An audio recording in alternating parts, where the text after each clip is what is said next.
तो दोस्तों रात वाली बारिश में क्या है ना, मेरे तीनों जूते जो है ना वो गीले हो गए मुझे भी गीले हो गए। तो आज हम ये वाले पहन के चलेंगे, नॉर्मल कपड़े वाले शूज़ ये पहन लेते हैं। ये सही है एकदम, क्योंकि ये उस तरफ पड़े थे।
क्या ही वाइब है आज की, तो पूछो मत, सब तरफ मस्त हो गया।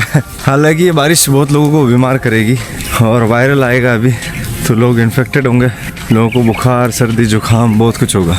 इसलिए अपने इम्यून सिस्टम को मजबूत रखो। समय बहुत बुरा चल रहा है, पता नहीं कब कौन सा वायरस अटैक कर जाए धरती पे। हाँ, इम्यून सिस्टम मजबूत रखो भैया। और वो तभी मजबूत रहेगा जब कोई सही खाओगे, सही टाइम पे खाओगे, सही खाओगे और जितना खाना है उतना ही खाओगे, और उसके साथ में अपने शरीर से पसीना बहाओगे, एक्सरसाइज वगैरह करोगे थोड़ा। हर चीज़ का कलर कितना अच्छा दिख रहा है अभी कैमरे में, देखा आपने?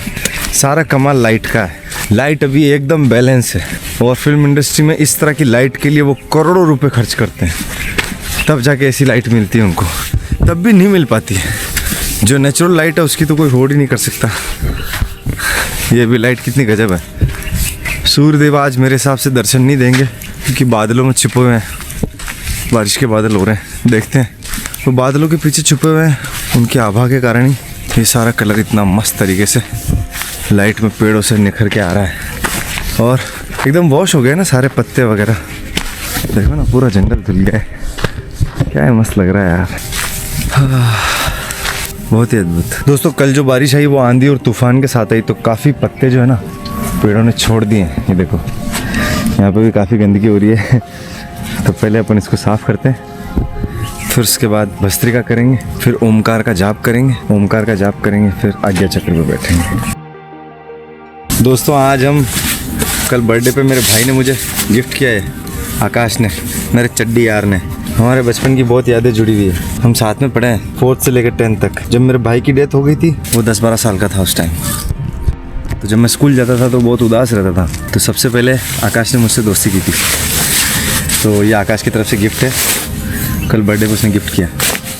तो मैं इसको बहुत प्यार से संभाल के रखूँगा और इसकी बहुत केयर करूँगा, क्योंकि ये जैकेट नहीं है, भाई का प्यार है अपने लिए। ठीक है दोस्तों, चलो।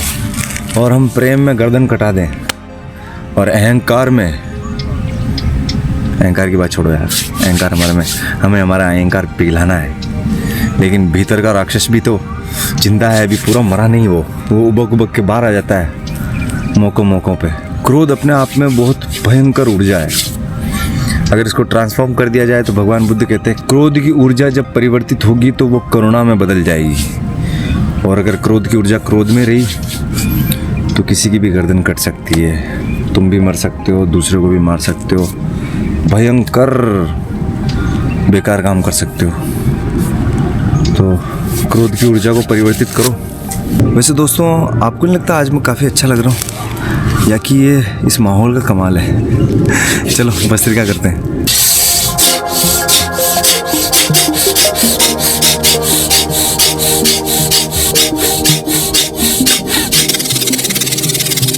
मित्रों भस्त्रिका का आनंद ले लिया हमने। अब हम 10-15 मिनट ओमकार का जाप करेंगे, भ्रामरी प्राणायाम करेंगे कानों को बंद करके ईयरबड से, ताकि हमें बाहर का कोई शोर सुनाई नहीं दे। और जब हम ओंकार का जाप करें तो हमें भीतर ही भीतर खुद को सुनाई दे और हमारी पूरी बॉडी वाइब्रेट हो। और उसके बाद हम सूर्यदेव को जल अर्पण करेंगे, क्योंकि आज सूर्यदेव मुझे नहीं लगता फ़िलहाल दर्शन देने वाले हैं, क्योंकि मौसम जो है ऐसा हो रहा है कि बादल छाए हुए हैं। ठीक है, चलो बैठते हैं।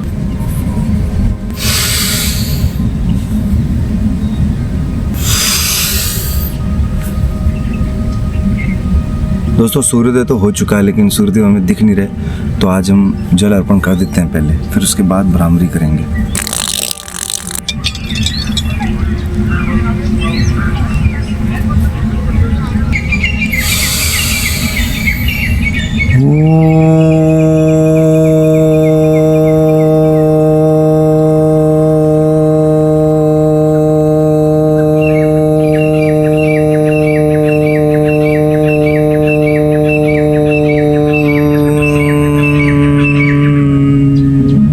दोस्तों भ्रामरी प्राणायाम हो गया है। अब हम 30 मिनट के लिए आंख बंद करके आज्ञा चक्र पर बैठेंगे और अपनी सांसों के प्रति होशपूर्ण रहेंगे।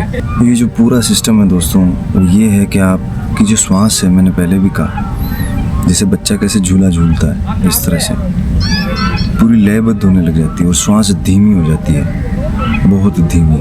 आप एक तरह से वॉचमैन हो जाते हो, चौकीदार अपनी श्वास के। एक भी श्वास आप ऐसे नहीं लेते हो कि भाई वो ली, मुझे उसका होश नहीं था। हाँ, बीच बीच में ध्यान इधर उधर जाता है, लेकिन फिर लेके उसको वहीं आना है। ठीक है, अब हम बैठते हैं।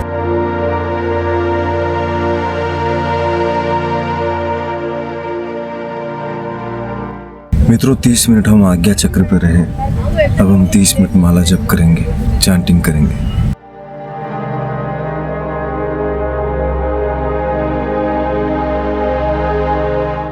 तो मित्रों हमारी आधा घंटे की जो चैंटिंग है वो हो गई है, माला जप हो गया है। ठीक है ना। सूर्यदेव अभी बीच में आए हैं, देखो दिख तो रहे हैं, लेकिन बादलों के पीछे छुपे हुए हैं, प्रॉपर नहीं दिख रहे हैं। मित्रों आज मन कर रहा है कि थोड़ा वॉक करें, तो जंगल में वॉक करेंगे अच्छे से, फिर उसके बाद पहाड़ी के टॉप पे चलेंगे। आशावासन नहीं करेंगे, पैदल चलने का मन कर रहा है। ज़बरदस्त ठंड है और वापस मुझे लग रहा बारिश आने वाली, छींटे गिर रहे हैं एक दो। ये बांस की पेड़ है।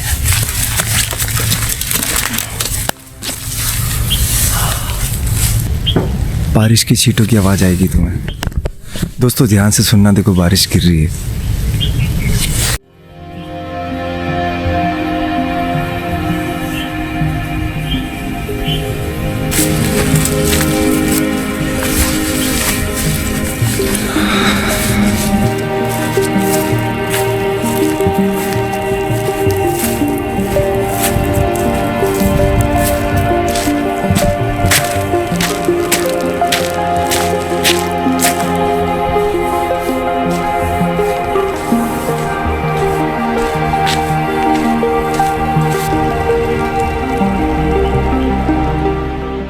भोलेनाथ का मंदिर भी है, नीचे तो अरणी महादेव है, लेकिन यहाँ भी मंदिर है। तो यहाँ पर देवादिदेव महादेव बैठे हुए हैं पूरे परिवार के साथ। मैं आपको दर्शन कराता हूँ।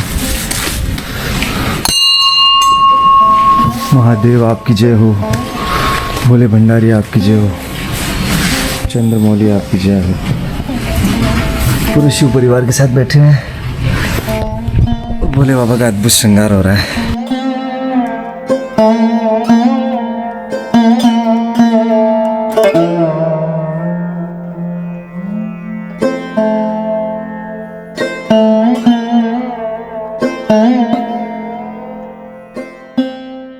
दोस्तों आज यहीं बैठते हैं थोड़ी देर ध्यान के लिए, ठीक है, महादेव के चरणों में।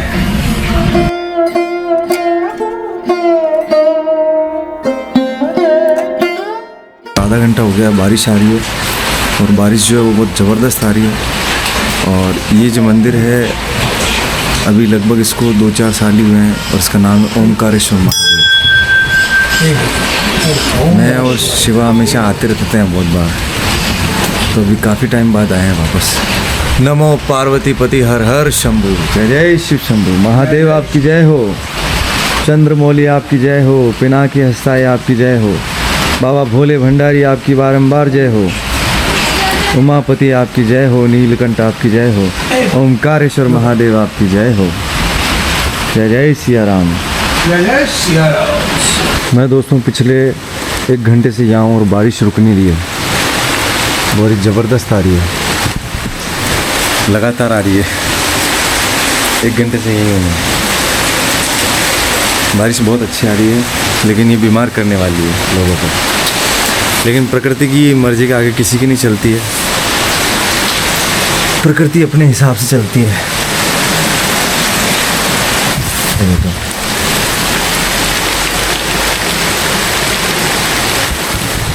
बारिश आ रही कांस्टेंट। चलो अब हम योगी कथामृत को आगे बढ़ते हैं, ठीक है मित्रों। परमहंस योगानंद की योगी कथामृत के आज हम 39वें अध्याय पे पहुंच चुके हैं, जिसका नाम है ईशा शतचिन्ह धारिणी कैथोलिक संत टेरेसा नाइमन, ये वाला। तो इसको आज हम पढ़ेंगे। उसके बाद बारिश तो बहुत आ रही है, देखते हैं आगे क्या होता है। पढ़ते हैं पहले इसको।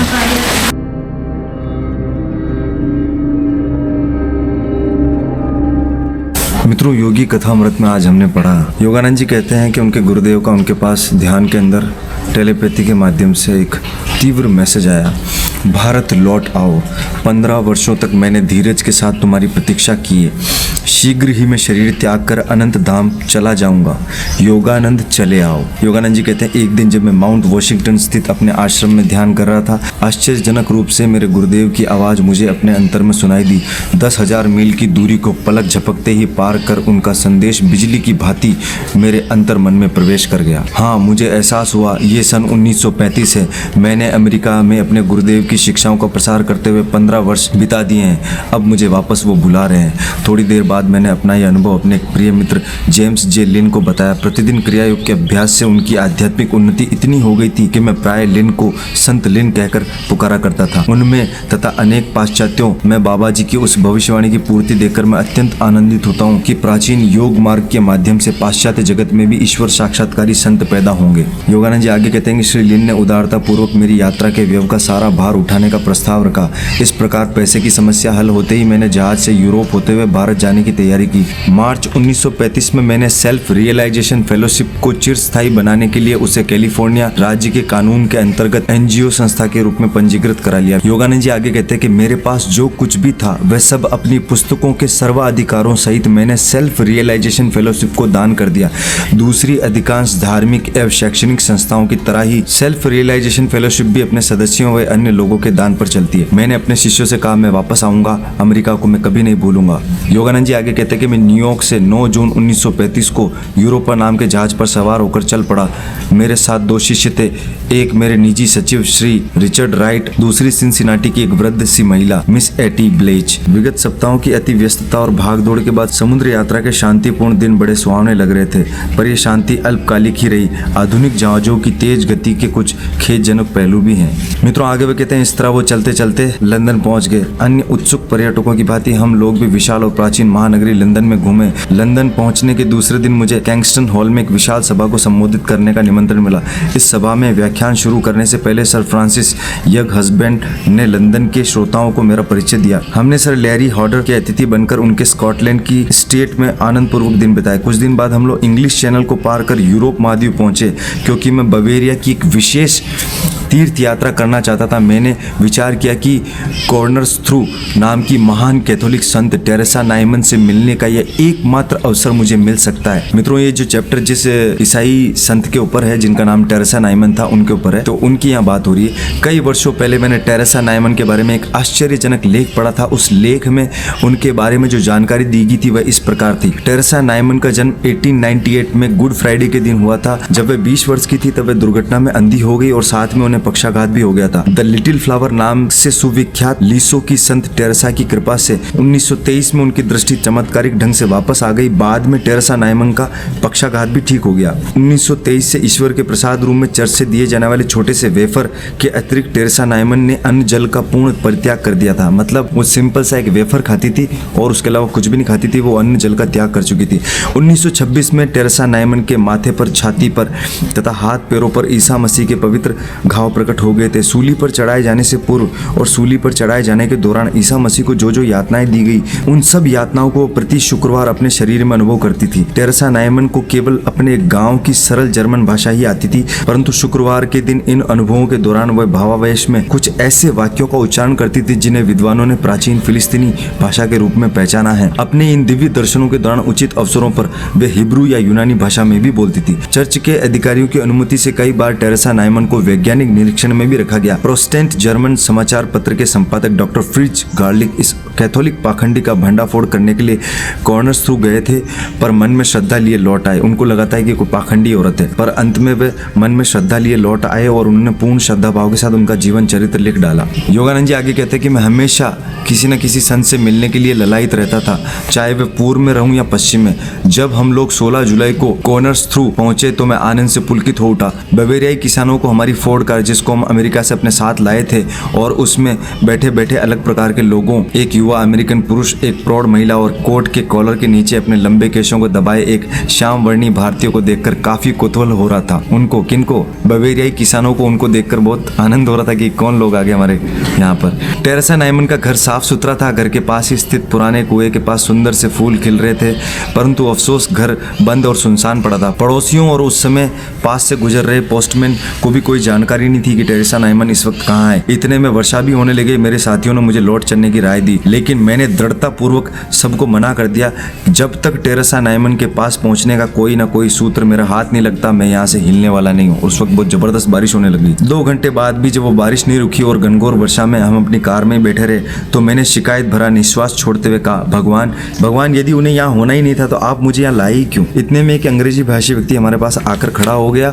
उसने नम्रता पूर्वक अपनी सहायता प्रदान की। मैं निश्चित तौर पर तो नहीं कह सकता कि संत टेरेसा नाइमन कहाँ है, परंतु वे प्राय यहाँ से 80 मील दूर आइक्सटॉट विश्वविद्यालय में वहाँ के विदेशी भाषाओं के प्रोफेसर फ्रांच वुड्स से मिलने जाती है। योगानंद जी आगे कहते हैं कि दूसरे दिन हम सब लोग कार से छोटे से शांत नगर आइक्सटॉट में जा पहुंचे। डॉक्टर वुड्स ने प्रेम पूर्वक अपने घर में हमारा स्वागत किया। उन्होंने आगे कहा कि हाँ, टेरेसा नाइमन यही है। उन्होंने टेरेसा नाइमन के पास संदेश भेजा कि कोई उनसे मिलने आया है। संदेश ले जाने वाला शीघ्र ही उनके उत्तर के साथ वापस आ गया। फिर उन्होंने क्या कहा, यूं तो बिशप ने मुझे उनकी अनुमति के बिना किसी से मिलने के लिए मना किया है, परंतु भारत के इस संत से मैं अवश्य मिलूंगी। उनके ये शब्द सुनकर योगानंद जी का हृदय आनंदित हो गया। डॉक्टर वुड्स के पीछे पीछे योगानंद जी सीढ़ियां चढ़कर ऊपर बैठक खाने में पहुंच गए। टेरेसा नाइमन तुरंत ही वहां आ गई। उनसे शांति और आनंद निसृत हो रहा था। उन्होंने काला गाउन और सफेद मस्त आवरण धारण किया हुआ था। उनकी आयु उस समय लगभग 37 वर्ष की थी, परंतु वह उससे काफी कम उम्र की दिख रही थी।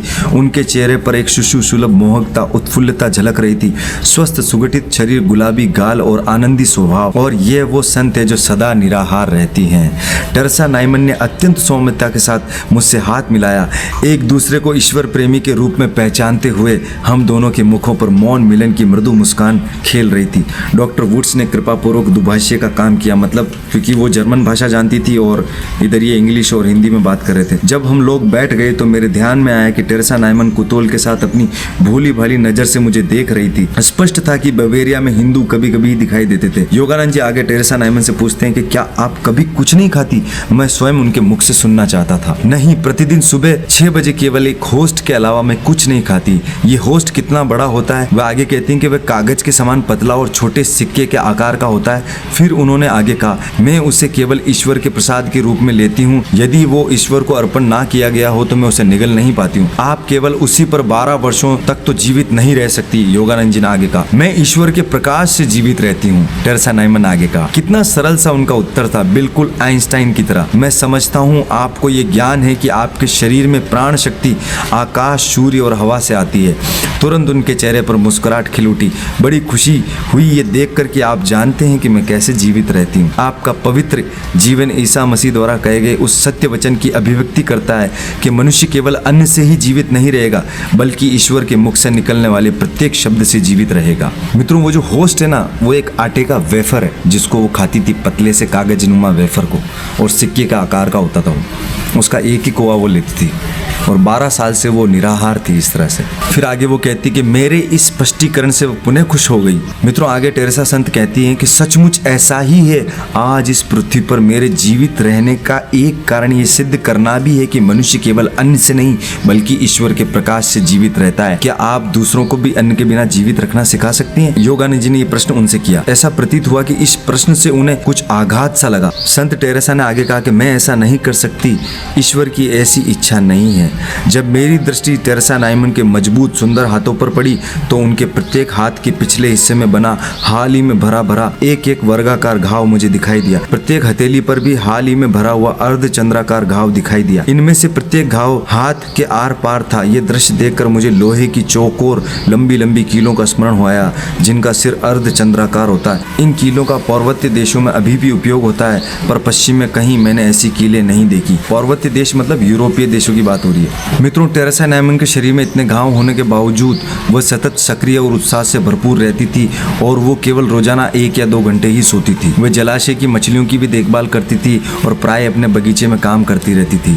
उनका पत्र व्यवहार भी काफी बड़े पैमाने पर चलता रहता था। कैथोलिक लोग उन्हें प्रार्थना और रोग निवारण की खातिर आशीर्वाद के लिए खत लिखते रहते हैं। अनेक साधक उनके आशीर्वाद से गंभीर बीमारियों से ठीक हो गए थे। योगानंद जी को टेरेसा नाइमन ने हर सप्ताह होने वाले उनके अनुभव के बारे में कुछ बताया। एक असहाय दर्शक की भांति में ईसा मसीह की सारी वेदनाओं को देखती रहती हूँ।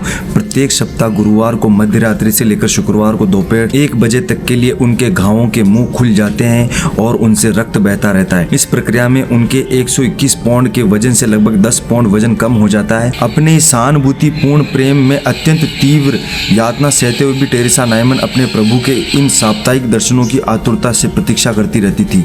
मतलब उनके शरीर में जो घाव थे उनसे हर सप्ताह में 1 बार, मित्रों, गुरुवार की आधी रात से शुरू होता था और शुक्रवार की दोपहर 1 बजे तक उनके साथ ऐसा होता था कि उनके जो घाव थे उसमें से रक्त निकलता था। उनके शरीर में सारे वो जो घाव थे एग्जैक्ट वही घाव थे जो ईसा मसीह को सूली पे चढ़ाते वक्त दिए गए थे, कील ठोकते हुए। जैसे हाथों में कीलें ठोकी, यहाँ ठोकी, पैरों में ठोक दी, फिर उसके बाद सर पे वो जो कांटों वाला ताज पहना दिया, वो सारे घाव उनको थे और उन सब घावों में से खून निकलता था प्रत्येक गुरुवार की रात से लेकर शुक्रवार की दोपहर 1 बजे तक। मित्रों, आगे योगानंद जी कहते हैं, उसी क्षण मेरी समझ में आ गया कि न्यू टेस्टामेंट में वर्णित ईसा मसीह के जीवन और क्रॉस पर उनकी मृत्यु की ऐतिहासिक सत्यता के बारे में सभी ईसाइयों में विश्वास की पुनः प्रतिष्ठा करा देने और गैलीली के उस महान संत ईसा मसीह तथा उनके भक्तों के बीच अमर संबंध का रोमांचक प्रदर्शन करने के लिए ही ईश्वर ने टेरेसा नाइमन के विलक्षण जीवन का सर्जन किया है। योगानंद जी आगे कहते हैं कि विदा लेते समय मैंने टेरेसा नाइमन से उनके उस अनुभव के समय उपस्थित रहने की इच्छा व्यक्त की। उन्होंने शालीनता पूर्वक कहा, हाँ, अगले शुक्रवार को कृपया करके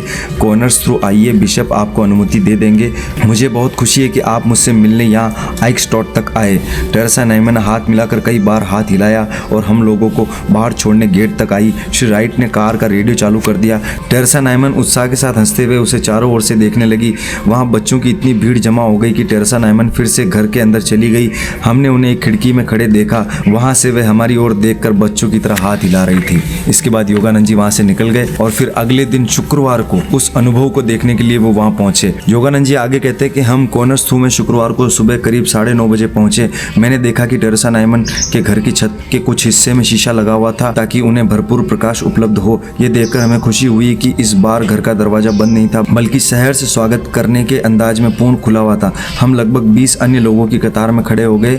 उन सब के पास भी अनुमति पत्र थे। कई लोग तो उस भावावस्था को देखने के लिए बहुत दूर दूर से आया करते थे। प्रोफेसर के घर में मेरी पहली परीक्षा में टेरेसा नाइमन उत्तीर्ण हो गई थी क्योंकि उन्होंने अंतर ज्ञान से जान लिया था कि मैं केवल कौतूहल की शांति के लिए नहीं बल्कि आध्यात्मिक कारणों से उन्हें देखना चाहता हूँ। योगानंद जी आगे कहते हैं कि मेरी दूसरी परीक्षा इस बात से संबंधित थी कि सीढ़ियों से ऊपर उनके कमरे में जाने से पहले उनके मन में चल रहे विचार जानने के लिए और उनकी अंतर्दृष्टि को देखने वाले दृश्य देख पाने के लिए मैंने एक यौगिक भावावस्था में प्रवेश कर लिया जिससे उनके अंतर जगत के साथ मेरा संबंध जुड़ जाए। योगानंद जी कह रहे हैं, फिर मैंने उनके कमरे में प्रवेश किया जो दर्शकों से भरा हुआ था। टेरेसा नाइमन एक पलंग पर सफेद परिधान में लेटी हुई थी। श्री राइट मेरे ठीक पीछे थे। कमरे का एक विलक्षण और भयंकर दृश्य देखकर मैं दरवाजे की चौखट के पास ही विस्मय चकित होकर खड़ा रह गया। योगानंद जी कह रहे हैं, टेरेसा नाइमन की निचली पलकों से रक्त की लगभग 1 इंच चौड़ी धार लगातार बह रही थी। उनकी आंखें ऊपर की ओर उठकर ललाट के मध्य में स्थित आध्यात्मिक चक्षु पर लगी हुई थी। इस तरह से उनके मस्तक पर लपेटा हुआ वस्त्र कांटों के ताज से हुए घावों से निकलने वाले रक्त से लथपथ हो गया था। उनके श्वेत परिधान पर हृदय के ऊपर लाल धब्बा बन गया था। यह रक्त उनके शरीर के बाएं तरफ हुए घाव से निकल रहा था जिस स्थान पर युगों पूर्व ईसा मसीह के शरीर में सैनिकों ने भाला चुभोया था।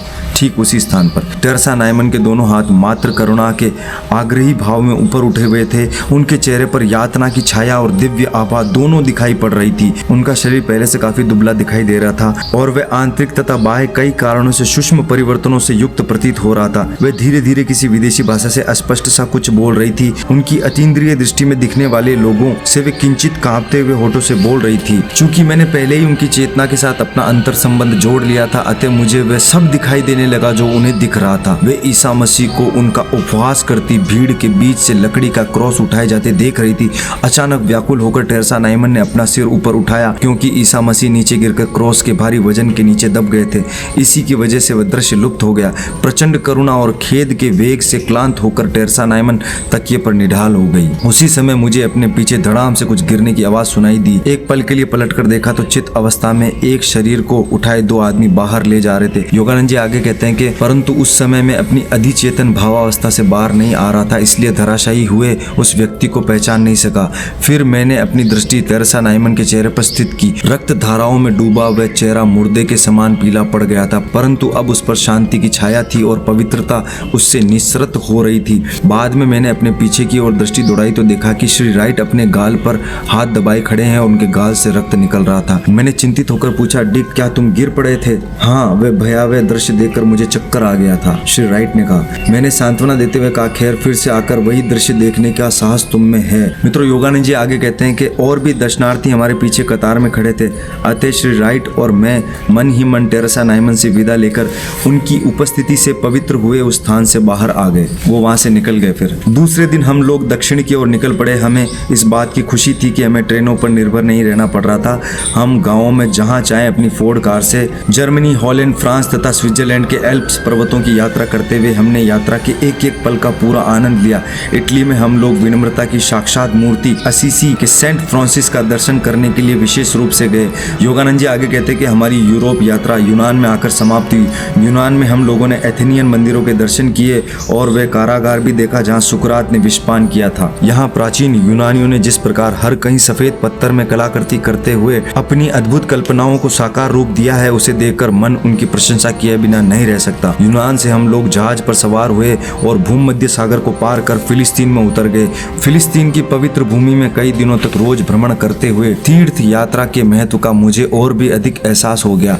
मित्रों, योगानंद जी आगे फिलिस्तीन के बारे में कहते हैं, सूक्ष्मग्राही हृदय के लिए फिलिस्तीन में ईसा की महिमा सर्वत्र व्याप्त है। मित्रों, योगानंद जी आगे कहते हैं कि मैंने बड़ी ही श्रद्धा भाव से ईसा मसीह के साथ बैथलहैम, गतसमनी, कैलवरी, पवित्र माउंट ऑफ ऑलिव्स की पदयात्रा की तथा जॉर्डन नदी एवं गैलीली के समुद्र तटों पर मैं घूमा। जहाँ ईसा मसीह का जन्म हुआ था, वह नांद, जोसेफ की बढ़ई की दुकान, लाजरस की कब्र, मार्था और मैरी का घर, ईसा के अंतिम भोज का कमरा, इन स्थानों के भी हम लोगों ने दर्शन किए। वह प्राचीन काल सजीव हो उठा। युग युगांतर के लिए ईसा मसीह द्वारा वह अभिनीत किए गए दिव्य नाटक के दृश्य पर दृश्य मेरी दृष्टि के सामने प्रकट होने लगे। मित्रों, योगानंद जी ने आगे कहा कि मिस्र और उसका आधुनिक शहर कायरो और प्राचीन पिरामिडों को हमने देखा। फिर जहाज से लाल सागर को पार करते हुए विशाल अरब सागर में और फिर सीधे भारत। मित्रों, इसके बाद योगानंद जी भारत आ गए, क्योंकि टेलीपैथी से उनको गुरु का संदेश मिला। 15 वर्ष तुम्हारा असीम धैर्य के साथ मैंने इंतजार किया है, अब तुम आ जाओ, क्योंकि मेरे महानिर्वाण का दिन आ रहा है। तो इसके बाद योगानंद जी भारत आ गए। मित्रों, परमहंस योगानंद की योगी कथामृत में आज हमने अद्भुत संत टेरेसा के बारे में पढ़ा, जिनसे ये मिलने के लिए यूरोप गए और ये सारा घटनाक्रम इनके साथ घटा। तो कैसा लगा आपको? समय का बहुत अभाव है, फिर भी देखो कितना हो गया टाइम, 12 बज गई। बारिश अब रुक गई, अब हम घर चलते हैं। ठीक है, मिलते हैं अगले ब्लॉग में। तब तक के लिए सभी को मेरा प्रणाम। जय जय शिव शंभू, जय भवानी। मिलते हैं अगले ब्लॉग में। मित्रों, हमारे दोनों जूते ये भी गीले हो गए क्योंकि बाहर पड़े हुए थे, बारिश आई तो इसमें गीले हो गए। अभी सब तरफ कीचड़ हो गया है बारिश के कारण। अब चलते हैं, क्योंकि अपनी गाड़ी जो है ना बहुत दूर पड़ी है। अद्भुत शांति है यहाँ, कौवे काऊ काऊ कर रहे हैं।